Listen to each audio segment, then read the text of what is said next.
Available পাওয়া যায়। এজন্য বাংলাদেশের পাকিস্তানের লোকের সাথে যোগাযোগ করে বাংলাদেশে শুরু করেছে।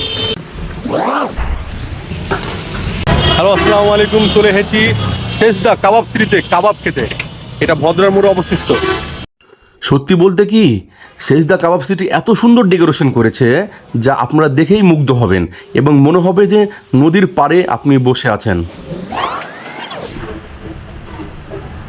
আমাকে সবচেয়ে বেশি মজা লাগছিল যে এত বড় বড় মুরগি যখন তন্দুর করার জন্য একবারে ভালো মতো মশলা দিয়ে মাখিয়ে তন্দুর মেশিনে চড়িয়ে দেওয়া হয়েছিল। ওফ!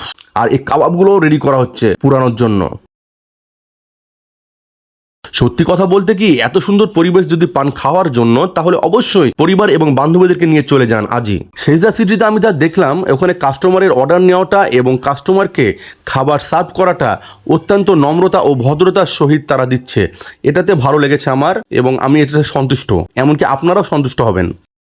খাবারের মেনু কার্ড অনুযায়ী আপনারা যে কোনো খাবার অর্ডার করতে পারবেন। আচ্ছা, সব সময় কি যে কোনো কাবাব অর্ডার দিলে কি পাওয়া যাবে? জি অবশ্যই, সবকিছু অ্যাভেলেবল থাকে সবসময়, আমরা চেষ্টা করছি সবাইকে দেওয়ার জন্য।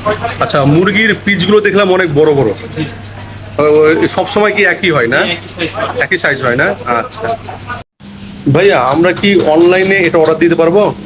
অনলাইনে ফুড পান্ডার সাথে আমরা সম্পর্কিত হচ্ছি, খুব শীঘ্রই আপনারা ফুড পান্ডায় পাবেন। পাওয়া যাবে না? জি অবশ্যই। তাহলে কয়েকদিন পরে ফুড পান্ডাতে এটা পাওয়া যাবে। সিজদা কাবাব সিটির যে কোনো কাবাব অর্ডার করা যাবে না? জি অবশ্যই। আচ্ছা, ওয়েলকাম।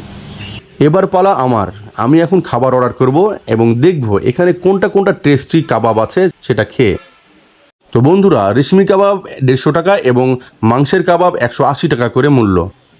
তাহলে আমি এখন টেস্ট করে দেখি রেশমি কাবাবটা কেমন লাগছে। আমি প্রথমে রেশমি কাবাবটা নিব এবং টেস্ট করে দেখব। দেখি। আসলে সুস্বাদু। আচ্ছা, আসলেই সত্যি আপনার রেশমি কাবাবটা অসাধারণ। রাজশাহীবাসী, এই তো বরিশাল আর ভোলার আর চর ফ্যাশন, এগুলো নক্ষত্র বলা হয় নাকি? এগুলো হীরার টুকরা এসেছে। হ্যাঁ, এদের হাতেরই তৈরি আমরা কাবাব খাবো।